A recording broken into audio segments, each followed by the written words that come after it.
There's something different about people who were teenagers in the 1970s, because this decade didn't just shape a generation. It forged a specific type of psychological independence that experts are only now beginning to understand.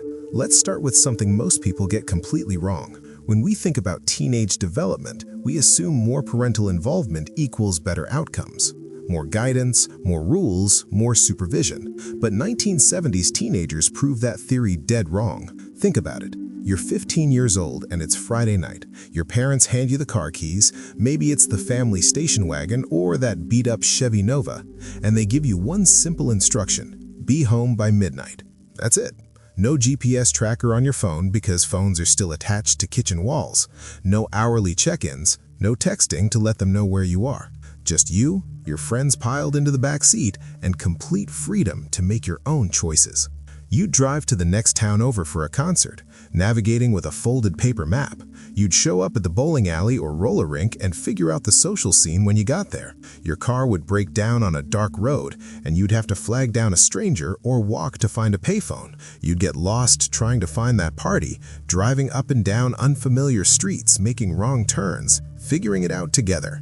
When something went wrong, there was no quick text to mom and dad. You handled it. You made the call.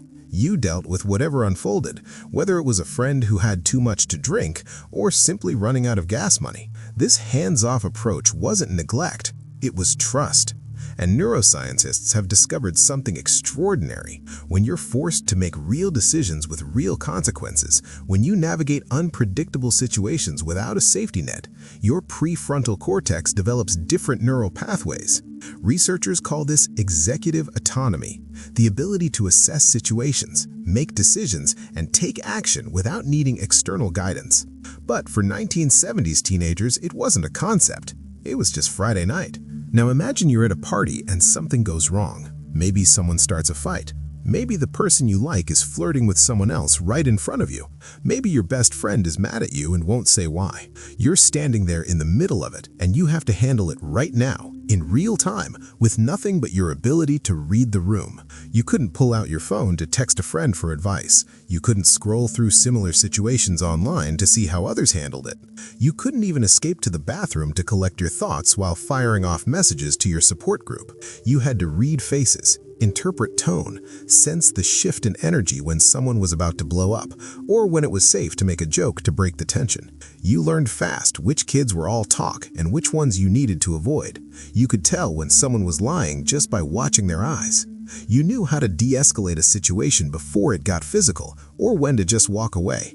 When peer pressure hit, whether it was drinking, drugs, or doing something stupid, you had to make that decision in the moment without polling your friends or getting reassurance from mom. This hands-off approach wasn't just teenage awkwardness. This was survival intelligence.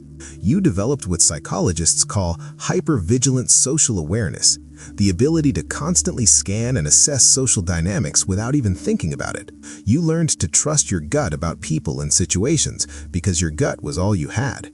Modern teenagers can pause any social interaction, consult their phones, get input from 10 different people, and craft the perfect response. But 1970s teens had to develop an internal compass for human behavior. They learned to read micro-expressions, sense dishonesty, and navigate complex social politics without a script. And it made them sharp in ways that can't be taught from behind a screen. Friday night, 3 TV channels, nothing good on. Your friends are all busy. You're sitting at home with absolutely nothing to do. So you grab the car keys and just drive. No destination, no plan, just circling the same streets in your town for an hour, maybe swinging by the Dairy Queen to see if anyone's hanging out in the parking lot. Or you end up at the diner, ordering coffee you don't even like just to have somewhere to sit, watching the same people walk in and out. Sometimes you'd create elaborate adventures out of thin air. You'd dare each other to knock on a stranger's door and ask for a glass of water. You'd drive out to the edge of town where the radio stations got fuzzy and see how far you could go before you lost the signal completely. You'd make up games, tell stories, do absolutely nothing for hours, and somehow it was enough. Boredom wasn't an emergency. There was no panic when you ran out of things to do. No phone to scroll through when conversation died down. No streaming service offering infinite options. You just existed in those slow, empty moments, and eventually something would spark. Someone would suggest something random, and suddenly you'd be on an adventure. Even if that adventure was just seeing how many people you could fit in a phone booth, you learned that entertainment was something you created, not consumed, and your brain learned something crucial during those endless boring hours. Neuroscientists have discovered that periods of understimulation actually force the brain's default mode network to activate. This is the part of your brain responsible for creativity, self-reflection, and original thinking. When there's nothing external demanding your attention, your mind starts generating its own content. This is why 1970s teens grew into adults who can sit in waiting rooms without losing their minds, who can take long drives without podcasts or music, who can be alone with their thoughts without reaching for distraction every 30 seconds. They learned early that not every moment needs to be filled, that silence isn't something to fear, and the best ideas often come when you're doing absolutely nothing at all. You're 16, behind the wheel of your friend's car, and nobody's wearing a seatbelt because seatbelts are just those annoying things you sit on. You're flying down back roads at speeds that would horrify any parent today.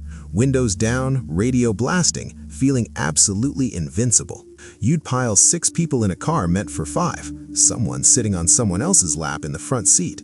You'd hitchhike to the next town over when your car broke down, sticking your thumb out and climbing into a stranger's vehicle without a second thought. You'd show up at unsupervised parties in empty fields or houses where parents were out of town. Kegs of beer, no adults anywhere, just teenagers making decisions that ranged from harmless fun to genuinely dangerous. You'd experiment with things you shouldn't, push boundaries you didn't fully understand, and sometimes, you'd face real consequences. Maybe you got into a car accident. Maybe you got caught by the cops. Maybe you ended up in a situation that scared you enough to never do it again. But here's what happened. You learned through direct, sometimes painful experience what was actually dangerous versus what just felt risky. That curve in the road you took too fast once and nearly spun out. You never made that mistake again. That party that got busted? You learned to read the signs of when a situation was about to go sideways. That friend who drove after drinking? You learned to say no or find another ride home, not because a school assembly told you to, but because you'd seen what could happen. You developed an internal calibration system for risk. Your brain wasn't learning from lectures or warnings. It was learning from consequences. Researchers studying risk assessment have found that people who face moderate risks during adolescence develop better judgment about danger as adults. They can accurately assess which risks are worth taking and which ones aren't because they've already experienced both outcomes. This wasn't recklessness. It was wisdom earned through experience. While older generations might panic when faced with uncertain or potentially dangerous situations, 1970s teens learned to evaluate and adapt.